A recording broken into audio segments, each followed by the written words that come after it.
Donc Manon Loisel, elle est consultante chercheuse en politique publique territoriale et passionnée par les mutations des territoires. Elle accompagne depuis 2012 de nombreux territoires de toute taille, ce qui est assez intéressant, dans l'élaboration de leur stratégie, notamment auprès de la coopérative Partie Prenante après avoir travaillé à Acadie.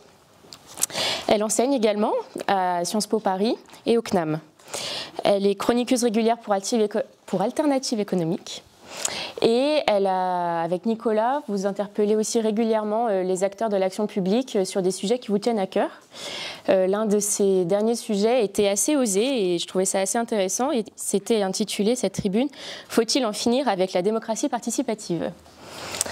Et c'est bien pour ce regard distancié, décalé, mais bienveillant et constructif qu'il est très agréable de travailler avec elle, déjà, et que l'Atelier des Futurs lui a proposé de lui donner carte blanche pour ce croque-futur numéro 3. Merci Manon de nous consacrer ce temps. Merci beaucoup. Merci Philippine. Merci pour l'invitation. Je suis ravie d'être là, de faire votre connaissance, de revoir certains visages que je n'ai pas vus depuis longtemps. D'ailleurs, ce titre « Oser », au départ, on avait même proposé pour en finir avec la démocratie participative, mais Médiacité, le journal qui nous a publié, nous a conseillé de plutôt le mettre sur forme interrogative, mais peut-être qu'on pourra y revenir si ça intéresse certains parmi vous ou certaines parmi vous, parce que je n'ai pas choisi directement le sujet de la démocratie participative pour discuter avec vous aujourd'hui. J'ai choisi le sujet de la prise en compte des sentiments d'injustice. Peut-être juste pour compléter la présentation élogieuse faite par Philippine, vous donner quelques exemples de missions sur lesquelles je suis amenée à travailler en ce moment, donc au sein d'une toute petite coopérative qui s'appelle Partie Prenante, qu'on a fondée avec Nicolas Rio il y a quelques années et dans laquelle Mathilde François travaille avec nous. On travaille sur des sujets assez variés, souvent avec l'entrée jeu d'acteurs. Notre entrée à nous, c'est vraiment les sciences politiques, la question des coopérations, de la gouvernance et du partage des rôles en matière d'action publique. Et on intervient sur des sujets assez variés, notamment, exemple en ce moment, je travaille sur la question de la politique de la ville à Brest et à l'échelle nationale, pour essayer de réfléchir à comment on pourrait repenser l'objet contrat de ville pour la prochaine génération qui va commencer à être élaborée l'année prochaine. Je vois déjà des yeux qui font oui, c'est un gros sujet, c'est un sujet passionnant. Autre sujet sur lequel je travaille et ce pourquoi je suis là aujourd'hui, c'est l'appropriation des résultats de la recherche POPSU métropole à Grenoble, et donc comment la métropole s'en saisit et essaye davantage de travailler en interservice pour mieux re-questionner les résultats de la recherche. Et puis, autre type de mission sur lequel j'interviens, c'est que j'accompagne depuis quelques années la DPDP, qui est la direction de la prospective du Grand Lyon, dans leur réseau de prospective un peu permanent, qui s'appelle le réseau de veille Millénaire 3, peut-être que vous en avez entendu parler. Et donc c'est dans ce cadre-là que j'ai été amenée à traiter la question des sentiments d'injustice. Alors vous allez peut-être me dire, cette question-là, c'est pas forcément un sujet prospectif. Pourquoi est-ce que je considère dans une question croque-futur que l'enjeu des sentiments d'injustice est une question prospective ? Moi, j'en suis assez persuadée. Vous allez me dire à l'issue des échanges si vous êtes d'accord ou pas. Peut-être que vous ne le serez pas, on verra. Que cette question est une question de prospective qui, évidemment, est très forte et très sensible au présent, mais qui, en fait, va avoir vocation à monter en puissance dans les années à venir et qui interpelle très fortement l'action publique et l'acteur public pour savoir qu'est-ce qu'on fait de ces sentiments d'injustice qui augmentent, qui se démultiplient et qui viennent de plus en plus interpeller les acteurs publics locaux. Donc voilà, on fera le bilan peut-être à la fin de ces 30 minutes sur est-ce que j'avais raison de vous proposer ça comme sujet prospectif ou est-ce qu'au contraire vous vous dites que c'était pas si convaincant. Peut-être en tout petit préambule, je voulais faire un tout petit point sur le défi actuel de la prospective, parce que justement, pourquoi avoir choisi les sentiments d'injustice, c'est que j'ai l'impression qu'un des défis actuels de la prospective, c'est de dépasser une forme de sidération. En fait, on est de plus en plus sidéré par le futur et ça, c'est en train de monter en puissance. En gros, on a depuis très longtemps une injonction à préparer l'avenir. Cette injonction-là, elle est de plus en plus l'affaire et la responsabilité des pouvoirs publics, mais c'est aussi de plus en plus une revendication de tout un tas d'acteurs, citoyens, associations, entreprises qui nous demandent et qui demandent aux acteurs publics au pluriel de préparer l'avenir. Mais c'est un défi de plus en plus compliqué, évidemment, vous le savez très bien, dans le contexte qu'on appelle de l'Anthropocène. Et du coup, ce qui était finalement la méthode qu'on nous avait proposée pour penser le futur depuis les 30 Glorieuses, c'est-à-dire une méthode plutôt descendante d'une prospective qu'on appelle top-down, produite par des ingénieurs, ça ne fonctionne plus, quoi. Et donc on a de plus en plus besoin d'une prospective qui part plutôt de quelque chose de très incarné, qui propose plutôt des visions plurielles du futur et qui permettent justement d'agir. On a de plus en plus besoin d'une prospective qui nous permette de dépasser la sidération. Pourquoi je parle de sidération? C'est que d'une certaine façon, il y a une forme de déconnexion aujourd'hui entre futur et présent. C'est-à-dire qu'en gros, plus on connaît l'avenir et plus on le met à distance.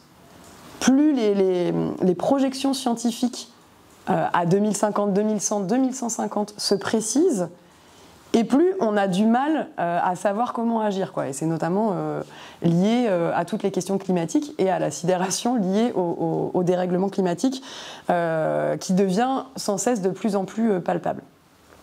Quand on utilise le terme de sidération, c'est notamment très en lien avec ce qui s'est passé au moment du Covid, évidemment. Je ne sais pas si vous vous souvenez, juste avant la période où on a été confinés, au moment où on voyait finalement nos voisins italiens et juste avant les Chinois commencer à proposer des solutions de confinement, et donc des méthodes assez radicales, je ne sais pas si vous vous souvenez, mais globalement la réaction de tout le monde, que ce soit dans les médias, que ce soit les élus locaux et nationaux, c'était de se dire ça ne nous arrivera pas, quoi. Et donc pour nous, ça a été un peu le point d'orgue à cette forme de sidération, c'est-à-dire que le futur nous rattrape. On est déjà dans le futur et d'une certaine façon, on est tétanisé, quoi. Et c'est ce qu'on voit c'est ce qu'on a vu sur le Covid, c'est ce qu'on voit sur le changement climatique. Il y a une forme de sidération. La COP27 le montre aussi, quoi. On ne sait plus par quel bout prendre ce futur qui est à la fois menacé et menaçant. Et donc voilà, le topo introductif, c'était de se dire comment est-ce qu'on peut essayer d'aller sur une prospective qui plutôt nous donne des marges de manœuvre et nous permet d'agir. Et donc là, la proposition que je vais vous faire, c'est de se dire, pourquoi les sentiments d'injustice sont pour nous un des gros sujets à venir et à saisir, et 2, comment justement on peut agir et assez concrètement l'intégrer dans nos politiques publiques. Je vais partir d'un exemple qui donc a été plutôt traité dans le cadre du Grand Lyon, mais qui parle en fait de plein de situations métropolitaines. Donc on pourra faire des échos avec ce que vous vivez à Grenoble et vous pourrez me dire en quoi est-ce que c'est comparable ou au contraire différent. Et puis systématiquement, j'essaierai aussi de partager quelques réflexes prospectifs justement qu'on a pu mettre en œuvre dans le cadre de cette démarche, parce que en fait, on fait de la prospective très simple et très outillée, et donc le but, c'est aussi de se dire comment est-ce qu'on peut capitaliser les quelques réflexes qu'on avait envie de mettre en avant dans cette démarche. Donc sur le premier angle des deux, les sentiments d'injustice comme sujet éminemment prospectif. Le contexte dans lequel j'ai été amenée à travailler cette question, donc avec Nicolas Rio et la DPDP, donc la direction de la prospective du Grand Lyon, c'était une commande au départ politique en 2019, donc juste avant les élections à la fois municipales et métropolitaines, parce que vous savez que Lyon, la métropole de Lyon dispose d'un statut spécifique, exceptionnel, qui fait qu'ils sont d'ores et déjà soumis au suffrage universel direct. Et donc les élus métropolitains s'apprêtaient pour la première fois à se présenter devant le suffrage universel direct et donc à faire campagne. Ça n'a pas vraiment eu lieu tel quel, il n'y a pas vraiment eu une campagne métropolitaine, mais en tout cas, un an avant les élections, ils réfléchissaient beaucoup à comment on a envie de parler de la métropole, des différents sujets qui politiquement nous tiennent à cœur, etc. Et donc, parmi les angles d'attaque sur lesquels ils voulaient travailler, il y avait l'angle d'attaque de la justice sociale. Évidemment, ils se disaient on ne peut pas faire campagne ou parler de la métropole sans en passer par un propos construit sur la justice sociale. Et donc, assez vite, on nous a mobilisés parmi les membres du réseau de veille en se disant, voilà, qu'est-ce qui a été produit ces dernières années qui nous aide à consolider un propos sur la justice sociale vue de la métropole.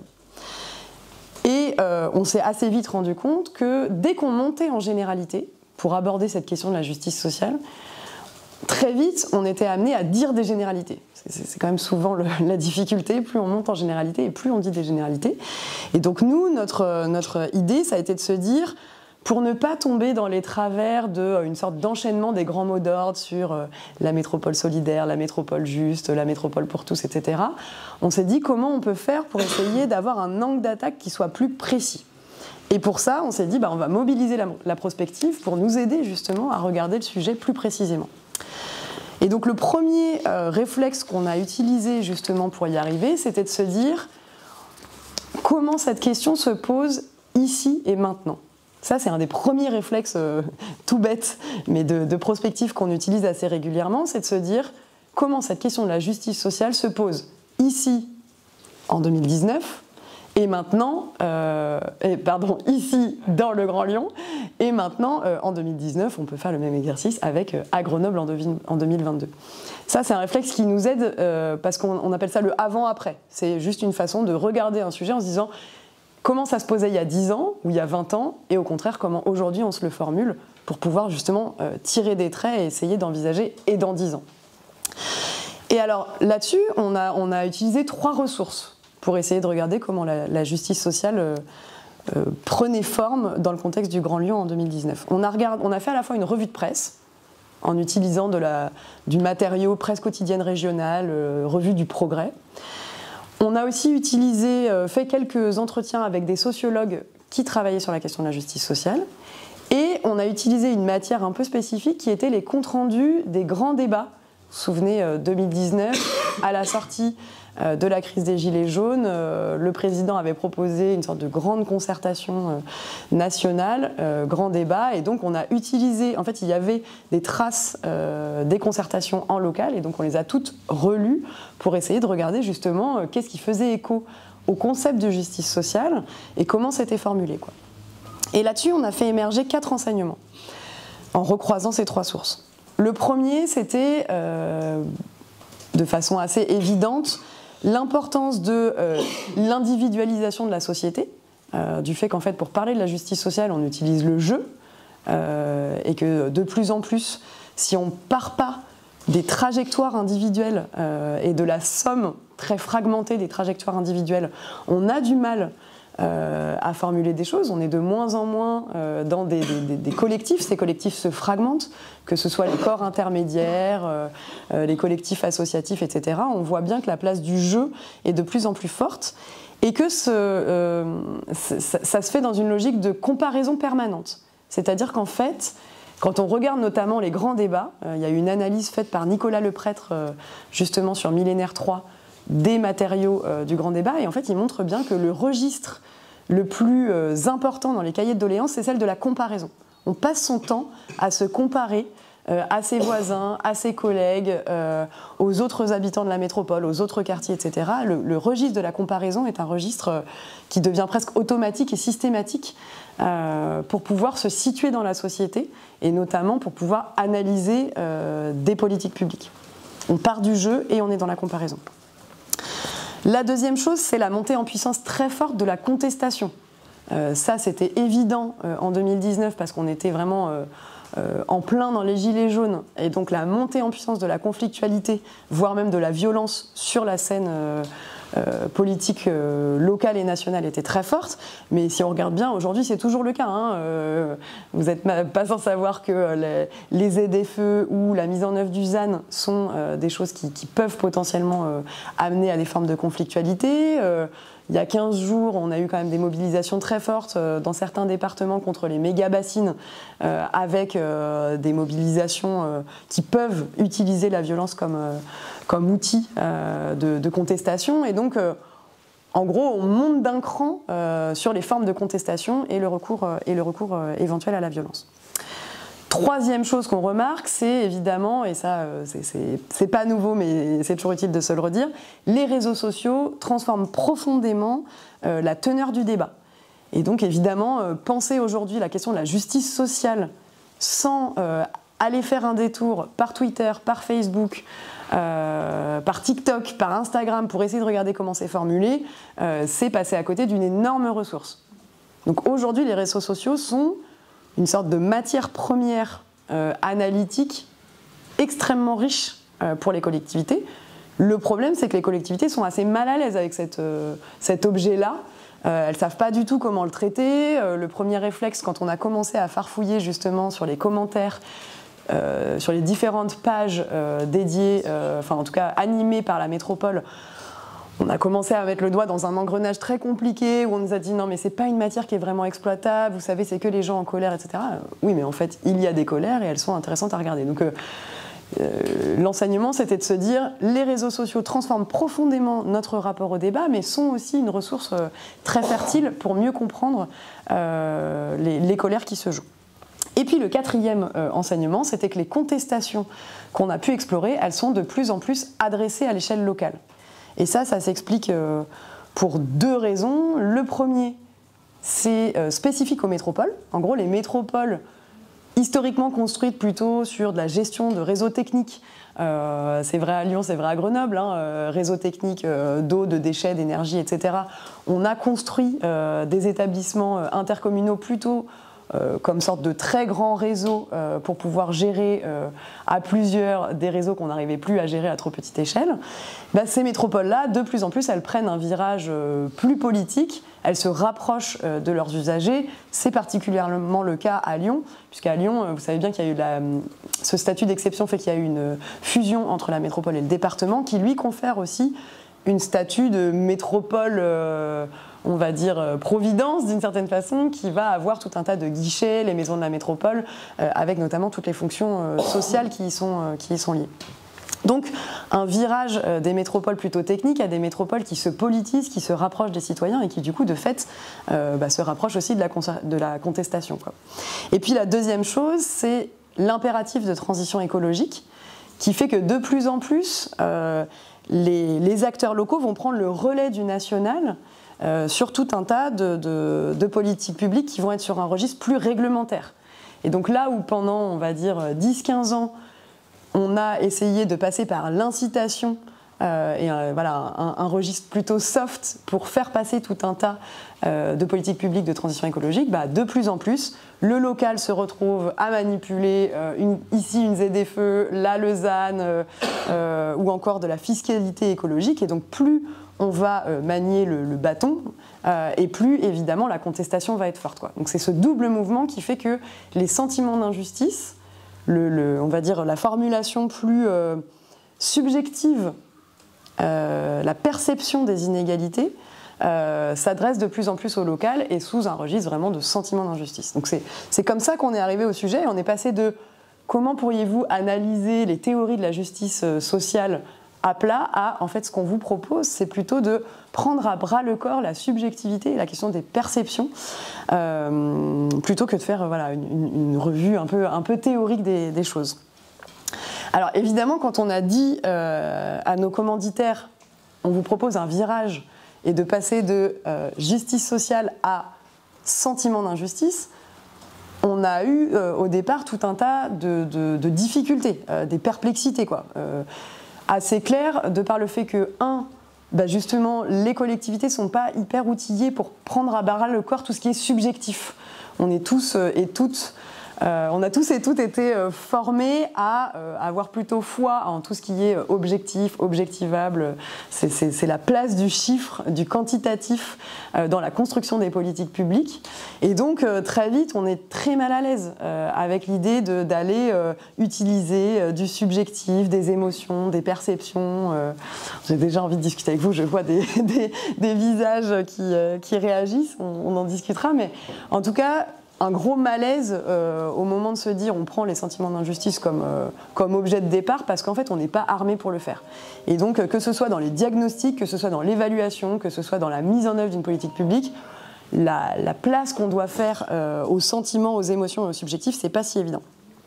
Et puis aussi gros malaise parce que bien souvent on a un décalage entre sentiment d'injustice subjectif et inégalité objectivable. En gros, sur tout un tas de sujets, prendre à bras le corps la question des sentiments d'injustice, c'est d'une certaine façon ne pas faire de place aux inégalités objectives parce qu'en fait c'est bien souvent contradictoire. Je vous donne des exemples. Un exemple sur lequel on va avoir un décalage de plus en plus croissant entre inégalité objective et sentiment d'injustice, c'est par exemple la parité femmes-hommes. De façon objective, on peut montrer que les écarts de situation entre les femmes et les hommes en France ont tendance à se réduire. Sauf que l'inégalité objective, même si elle se réduit, elle est de plus en plus jugée comme inacceptable, et donc les sentiments d'injustice liés à cette question sont de plus en plus forts. Vous me suivez ? Donc d'une certaine façon, la politique publique, elle est mal à l'aise avec ça. C'est-à-dire que, objectivement, si on regarde bien les choses, que ce soit sur les questions salariales, de partage des tâches, etc., on est dans une sorte de courbe à la hausse, et ça se passe de mieux en mieux.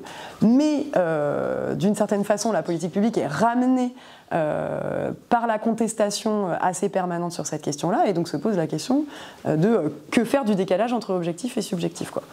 C'est la même chose sur ce célèbre sujet qui est cher à certains auteurs de la fracture territoriale. Objectivement, on sait démonter tout un tas de thèses qui montrent qu'il y aurait une fracture territoriale de plus en plus grande en France. On sait démonter par les chiffres on sait montrer que c'est faux. Mais les sentiments d'injustice liés à cette fracture territoriale, ou en tout cas la perception du décalage qui se crée notamment entre des territoires métropolitains et des territoires moins denses, est jugé comme de plus en plus inacceptable. Donc voilà, ce décalage-là, il est compliqué à gérer pour l'action publique. Et puis, dans tous les entretiens qu'on a fait, on a fait des entretiens passionnants avec François Dubé, avec tout un tas d'auteurs, en fait, c'était beaucoup plus facile de leur faire parler des théories de la justice sociale que de la prise en compte des sentiments d'injustice. Au final, après, on a un auteur qui nous a rattrapé en route en 2021, qui s'appelle Pierre Rosanvallon, et qui a écrit un ouvrage qui s'appelle Les épreuves de la vie, et qui justement, lui aussi, disait: faisons moins de quantitatif, faisons plus de qualitatif, et prenons en compte la question de la subjectivité dans nos politiques publiques, sinon on n'y arrivera jamais, quoi.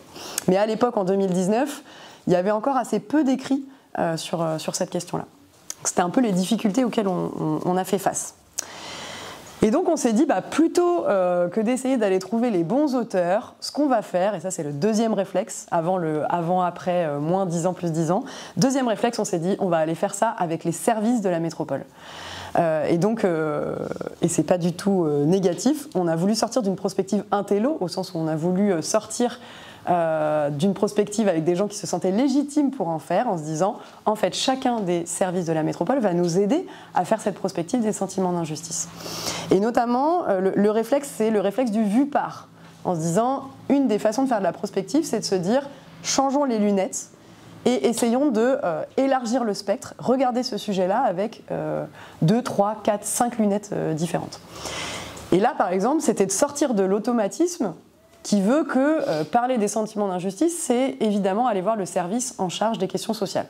En fait, nous, notre hypothèse, c'était tous les services sont de plus en plus confrontés à cette question des sentiments d'injustice, et ça se traduit de plein de façons différentes. Et effectivement, on a commencé par aller voir le service en charge des questions de mobilité, qui au départ nous dit oui, sentiment d'injustice peut-être, je sais pas, par où il faut le prendre, etc. Et puis en fait, très vite, on s'est rendu compte que, il y avait de plus en plus de confrontations entre les différents usages de l'espace public, et en gros des tensions quand même assez fortes entre automobilistes, cyclistes et piétons. Et ça se traduit notamment par la montée en puissance de lobbies assez forts, notamment sur Twitter.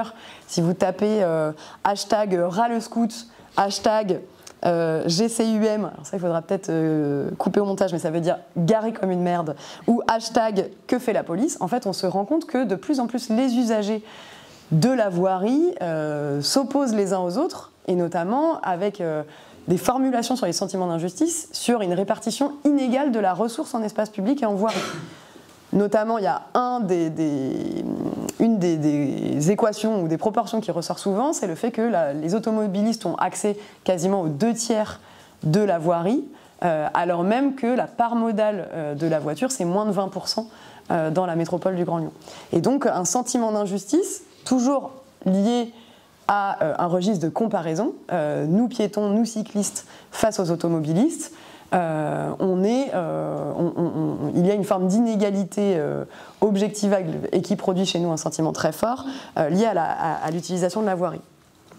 Mais c'est aussi la même chose quand on est allé voir le service énergie-climat, par exemple, qui nous a beaucoup parlé de la façon dont ils essayaient d'avancer sur la rénovation énergétique du bâti, en nous disant, d'une certaine façon, on concentre nos aides sur le parc social, alors qu'en fait, en matière de rénovation énergétique du bâti, les marges de manœuvre sont beaucoup plus grandes sur le pavillonnaire, le petit tissu pavillonnaire plutôt aisé.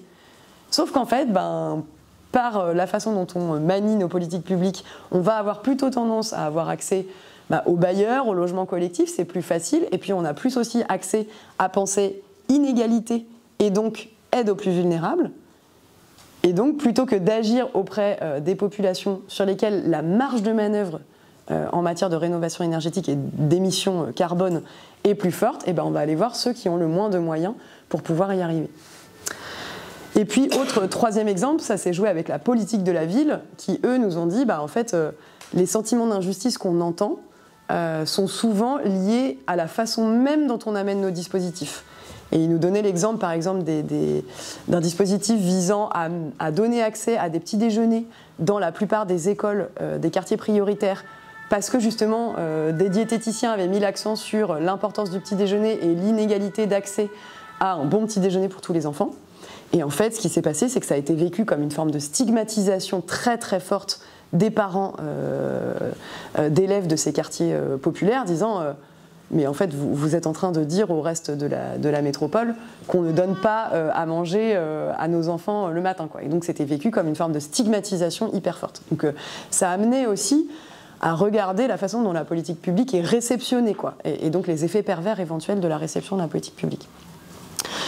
Ce qu'on a retenu de cette tournée des services, c'était que, tous les services étaient concernés par cette question des sentiments d'injustice, et de plus en plus, et que par contre, ils ne savaient pas très bien où est-ce que ça pouvait atterrir, quoi. Il y avait un peu le côté, oui, mais en fait, c'est une somme, non pas de café du commerce, mais c'est une somme d'impressions, de choses qu'on nous fait remonter, puis on ne sait pas très bien où les faire atterrir, comment les traiter, et comment outiller ça, quoi. Il y avait notamment comme point commun 3 défis qui ressortaient de tous les entretiens avec les services. Le premier, c'était de se dire, il faut qu'on arrive à écouter autant celles et ceux qui s'expriment que celles et ceux qui se taisent. Et ça, un défi très fort sur les sentiments d'injustice, parce qu'en fait, n'expriment leurs sentiments d'injustice que celles et ceux qui ont les leviers et la confiance pour pouvoir le faire. Donc ça, c'est des questions qui sont bien connues par tous les acteurs de la participation citoyenne, mais qui peut-être se renforcent encore sur ce volet-là. C'est-à-dire qu'en fait, quand on conteste, il faut se sentir légitime et bien outillé pour le faire. Et donc, par exemple, on repère que sur, par exemple, le traitement des réseaux sociaux, on a des pans entiers de la population qui ne sont pas représentés. Et donc on va avoir une surreprésentation sur les réseaux sociaux, justement, des cyclistes, de la jeunesse climat ou de certaines causes animales. Et au contraire, par exemple, la question des personnes âgées ou du handicap, même si sur le handicap, ça commence à monter en puissance avec certains acteurs qui travaillent sur le validisme. Mais en fait, il y a certains pans entiers de combats, on va dire, et de politiques publiques qui ne sont pas du tout représentés sur les réseaux sociaux. Donc ce premier truc de se dire comment est-ce qu'on tend l'oreille autant à ceux qui s'expriment, et notamment très fort, à ceux qui gueulent le plus fort, qu'à ceux qui se taisent. Deuxième défi, c'était porter un discours universel, mais également assumer des actions différenciées. Ça, c'est un peu toute la question du Grand Lyon, qui travaille beaucoup sur le registre de l'universalisme proportionné, en se disant comment faire pour avoir un discours unique à destination de tous les citoyens, tout en commençant à spécifier des messages, quoi. Et là-dessus, on l'a beaucoup entendu, notamment sur le PCAET, avec toutes leurs réflexions sur le changement de comportement. En gros, les éco-gestes, le changement de comportement, comment faire pour à la fois avoir un discours unique sur la mobilisation et le pouvoir d'agir collectif, tout en commençant à assumer qu'en fait on n'a pas toutes et tous les mêmes modes de consommation, le même impact carbone, et que du coup certains vont devoir agir avant d'autres et agir plus que d'autres, quoi. Et ça, c'est compliqué pour l'acteur public de commencer à formuler que les efforts vont être différenciés. Enfin, dernier défi, c'était de se dire comment faire pour agir sur les handicaps. Quand on a une entrée uniquement par les inégalités objectivables, objectivées, bah, on va avoir tendance à se focaliser sur les handicaps. C'est ce que je vous racontais tout à l'heure sur la rénovation énergétique. Par contre, ce qu'on voit quand on traite notamment la revue de presse, les éléments du grand débat, etc., c'est que la plupart des sentiments d'injustice qui s'expriment viennent surtout dénoncer la situation des privilégiés.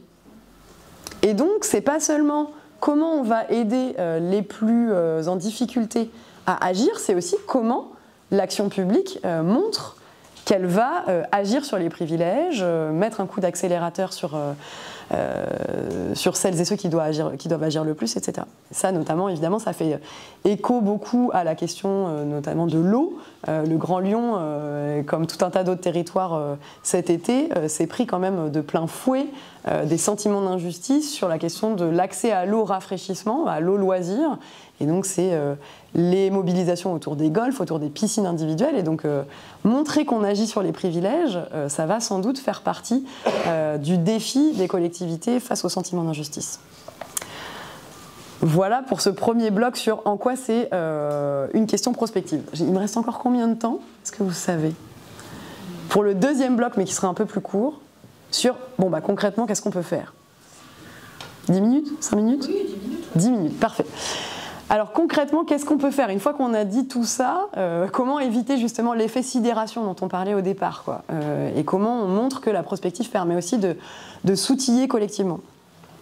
Bah, concrètement, face au sentiment d'injustice, il y a deux options, hein. Soit les collectivités peuvent les considérer comme des problèmes à désamorcer avant que ça leur pète à la gueule, pour le dire vite, soit au contraire, on peut les regarder comme des ressources fertiles, utiles, pour des politiques publiques plus à l'écoute des citoyens, quoi. Et donc évidemment, ça vient aussi retransformer le rapport à la participation citoyenne. Et nous, bah, évidemment, on plaide pour cette seconde option, et on considère que c'est utile de prendre en charge les sentiments d'injustice, à la fois pour sortir du face-à-face entre des citoyens qui, d'un côté, seraient réduits au fait de se plaindre, et la métropole qui serait réduite au fait de se justifier. Donc ça nous permet de sortir du face-à-face et de se dire ben, on va écouter les sentiments d'injustice tels quels, les prendre au mot et leur accorder une place et venir voir comment ça nous travaille. Ça permet justement aussi de renouveler les modalités de la participation citoyenne qui pour nous est trop souvent pensée dans une logique d'offre et de dispositifs assez descendants. Sur lequel c'est difficile pour les citoyens de prendre le contrôle ou d'essayer de justement s'approprier des dispositifs qui sont souvent complexes. Donc on se dit, bah voilà, la prise en compte des sentiments d'injustice partout où ils sont exprimés, c'est une bonne façon de diversifier les canaux de la participation citoyenne. Et enfin, c'est une bonne façon de tendre vers une action publique plus juste, parce que plus légitime. C'est à partir du moment où on prendra en compte ces contestations et ces sentiments d'injustice qu'on pourra, d'une certaine façon, relégitimer aux yeux de tous et toutes les politiques publiques. Donc ça paraît pas si évident au départ, parce qu'on se l'est dit, le logiciel des collectivités, il est quand même assez éloigné de ça. La façon dont on produit nos documents de planification du diagnostic à l'évaluation, pour l'instant, ne laisse pas du tout de place à ce genre de pratique. La façon dont on est attendu en tant qu'agent public pour répondre de la qualité, la continuité, la transparence, l'efficacité du service public, jamais on traite ces questions de prise en compte des sentiments d'injustice. Mais on a l'impression qu'avec 3 étapes un peu simples, c'est possible et c'est utile. La première étape, c'est de repérer tous les capteurs existants. La bonne nouvelle, c'est qu'en fait, des capteurs pour venir capter des sentiments d'injustice, on en a plein. C'est pas la peine de faire appel à des bureaux d'études extérieurs, c'est pas la peine de faire des grandes démarches. En fait, des capteurs, il y en a plein, que ce soit en interne ou à l'extérieur de la collectivité. En interne, évidemment, les capteurs, c'est les élus, à condition qu'ils diversifient le regard, qu'ils écoutent bien à 360 degrés et qu'ils ne se sentent pas obligés de répondre, mais bien d'écouter et de retranscrire les sentiments d'injustice qu'ils entendent. Les agents, évidemment, en interne, mais aussi par extension leurs bras armés, les délégataires de services publics, les agences d'Urba, bien évidemment, les services en interne type la com, la gestion des réseaux sociaux. En fait, tout ça, c'est des capteurs de sentiments d'injustice, si tant est qu'on les exploite aussi tels quels. Et puis, voilà, en externe, je le disais, c'est à la fois plutôt les associations avec qui vous êtes partenaires, les bailleurs, les concierges, les agents de terrain, je le disais, tous les délégataires, bref, la myriade d'acteurs avec qui vous pouvez vous brancher pour pouvoir mieux capter les sentiments d'injustice à 360 degrés, en gardant en tête ce que je disais tout à l'heure, de comment justement on essaye de tordre un peu les effets pervers de celles et ceux qui gueulent le plus fort. On a, dans le cadre de la même mission, on a animé un atelier sur la prise en compte des sentiments d'injustice sur les déchets, pour venir justement l'intégrer à la stratégie déchets qu'était en train de faire la métropole. Et donc on a fait un atelier avec tous les capteurs que je viens de vous situer, à la fois en interne à la métropole et à l'extérieur, avec tous les partenaires. Et on a fait un exercice basique avec eux qui consistait à avoir des petites fiches persona, justement vues par, en se disant quels sont les 3 principaux sentiments d'injustice que vous captez là où vous êtes, ils sont exprimés par qui et qu'est-ce qu'ils disent. Donc au début, la réaction de tous les capteurs, on leur a dit vous êtes des capteurs, c'était de dire oulala, bon à la fois ça explose, on n'y voit pas clair, et puis c'est difficile de ne pas tomber dans le café du commerce. Et en fait, très vite, au bout d'1 heure d'atelier, il s'avère que de façon très claire, on avait 5 sentiments d'injustice qui ressortaient sur la question des déchets, type mon quartier est moins bien nettoyé que le quartier d'à côté. Des quartiers comme par exemple à la Guillotière où il y a des questions très fortes qui se posent en ce moment et des tensions très fortes qui font émerger un sentiment d'injustice, d'une impression d'inégalité de traitement par rapport aux autres quartiers, ou encore par exemple des sentiments d'injustice sur moi je fais des efforts, je trie, je fais attention, etc. mais mes efforts ne sont pas pris en compte, soit parce que j'habite dans un habitat collectif, soit parce que la politique publique n'est pas bien ciblée ou designée pour m'inciter à continuer, quoi. Donc en gros, tous les efforts que je peux faire ne sont pas du tout pris en compte. Et donc on ressort quand même en 1 heure en se disant, non, déjà c'est pas inintéressant, vous êtes plein de capteurs et vous captez les mêmes choses. Les 5 sentiments d'injustice très précis, et en fait on passe très vite de ça explose, il y en a partout, on n'y comprend plus rien, à en fait si, il y en a quand même 5, ils sont exprimés par des types de gens assez spécifiques et ils disent des choses précises, que ce soit corrélé à l'inégalité objective ou pas. C'est intéressant, même si c'est pas corrélé. Et donc, ce qu'on a fait ressortir, c'est quand même vous arriviez en vous disant ça explose, on n'en peut plus, ça vient, on va dire, mettre des barrières à notre pratique au quotidien. Et en fait, finalement, on est ressorti de l'exercice en se disant, mais d'une façon, est-ce que c'est pas bon signe que les sentiments d'injustice explosent à l'échelle locale, en tout cas nous parviennent? C'est bon signe parce que ça veut dire que de plus en plus, on est repéré comme un acteur qui a du poids, qui a des marges de manœuvre pour agir. En gros, le fait que les marches climat, désormais, de plus en plus viennent se terminer devant le siège de la métropole, certes, ça vient interpeller, ça vient titiller et gratter, on va dire, mais d'une certaine façon, c'est une forme de reconnaissance de la prise en compte, en tout cas de la montée en puissance de cet acteur-là, qui pèse et qui a des leviers pour agir. Et puis, en relisant les 5 sentiments d'injustice exprimés, on a pu analyser qui était surreprésenté et qui, au contraire, était sous-représenté. Sur les déchets, c'est très clair qu'on a une prime aux riverains par rapport on va dire, aux passants, aux acteurs qui ne sont pas les riverains habitants, qui parlent depuis leur fenêtre et leur adresse. Et au contraire, on parle moins en tant qu'actifs, étudiants, consommateurs, touristes. Il y a une prime aux riverains. Et puis, il y a une prime aux grandes entreprises par rapport aux petites. Et il y a aussi une prime aux populations les plus aisées par rapport aux populations les moins aisées qu'on entend très peu. Donc on ressort quand même avec 1 heure d'exercice en se disant, en fait, on y voit plus clair, c'est une ressource, et on voit quels sont les effets potentiels de surreprésentation de certains qu'on pourrait contrebalancer. Du coup, la deuxième étape, une fois que les capteurs sont repérés et qu'ils ont fait leur travail de brainstorming, c'est de travailler davantage la transmission des sentiments d'injustice à tous les niveaux. Comment ces 5 sentiments d'injustice sur les déchets, on va essayer de venir les faire atterrir aux différents endroits de la métropole en se disant comment faire pour que ce ne soit pas un cahier de doléances. Bien évidemment, il ne faut pas prendre à la lettre les sentiments d'injustice pour produire la politique publique, mais par contre, il faut se poser la question de où est-ce que ça doit atterrir, à quel endroit du service, à quel degré hiérarchique, et puis que faut-il y répondre. Et dans que faut-il y répondre, il faut se poser la question de qu'est-ce que la métropole est prête à entendre? Qu'est-ce qu'on est prêt à entendre comme sentiment d'injustice? Parce que c'est inutile d'accumuler les sentiments d'injustice si on n'a pas les moyens de s'en saisir. Donc d'abord, il faut délimiter une sorte de périmètre et montrer, en les considérant, qu'on va agir tout en assumant qu'on ne peut pas tout, ou tout en assumant qu'une bonne partie des choses sont déjà faites.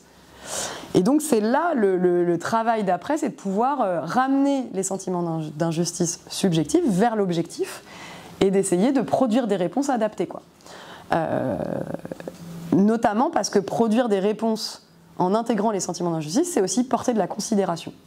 Et c'est aussi dire, on vous a entendu, on a entendu comment vous le formuliez, et voilà quelle est notre réponse, quoi. Et donc ça peut atterrir à plein d'endroits de la collectivité et à plein d'endroits de la planification, autant dans le diagnostic, dans lequel on peut articuler des éléments objectifs et objectivables avec des éléments plus subjectifs. Dans les orientations, pareil, on peut formuler tout ce qui va être fait et assumer tout ce qui ne sera pas fait et expliquer pourquoi. Dans la mise en œuvre de la politique publique, typiquement sur les déchets, c'est de se dire comment est-ce qu'on a une posture de terrain au quotidien de la mise en œuvre de notre stratégie déchets qui fait qu'on arrivera à faire remonter ces sentiments d'injustice au fur et à mesure. Et puis jusqu'à l'évaluation, où on va intégrer ces données-là et essayer d'expliquer comment les sentiments d'injustice, d'une fois sur l'autre, tous les 4-5 ans, évoluent. Est-ce qu'ils se reformulent? Est-ce que c'est toujours les mêmes? Est-ce qu'au contraire, la politique publique a réussi à les faire bouger ou pas? Et donc, peut-être dernière chose, se dire que d'une certaine façon, on voit bien que cette question-là, qui a priori paraissait assez loin des outils et du logiciel de la collectivité, en fait, c'est attrapable facilement. On a des capteurs, on peut travailler sur les canaux de transmission et jusqu'à l'atterrissage dans les politiques publiques même. Mais surtout, ça nous oblige à travailler la posture de l'institution en continu, quoi. Et ça, c'est aussi une question prospective. Autant que la tendance de la montée en puissance des sentiments d'injustice, il y a cette question de comment travailler les postures des collectivités. Comment les collectivités vont être de plus en plus, notamment les métropoles, à mesure qu'elles se démocratisent, de plus en plus en proximité du citoyen et donc en devoir de s'expliquer, d'expliquer ce qu'elles font et de le faire encore plus que ce qu'elles font aujourd'hui. Je vous regarde aujourd'hui et je sais que c'est déjà le travail de beaucoup d'entre vous, mais qu'en fait ça va devoir être encore plus fort et que ce besoin d'explicitation va monter en puissance. Et donc c'est de se dire finalement on va devoir expliquer, objectiver, écouter, considérer, et que du coup la relation aux usagers, la relation aux citoyens, elle est complètement au cœur de cette question des sentiments d'injustice. Et que du coup, il faudra au quotidien savoir gérer les ressentis.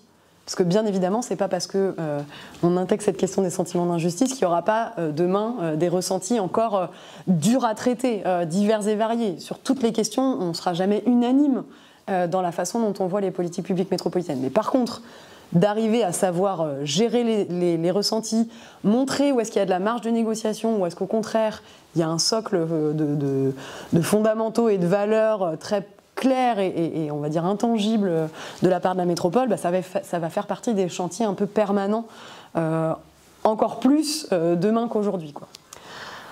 Voilà un peu ce que je voulais vous dire. Je ne sais pas si, au terme de tout ça, je vous ai convaincu que c'était une question prospective et qu'on pouvait justement sortir de la sidération pour pouvoir agir, mais en tout cas, je suis avide de vous entendre et de savoir si ça vous fait réagir.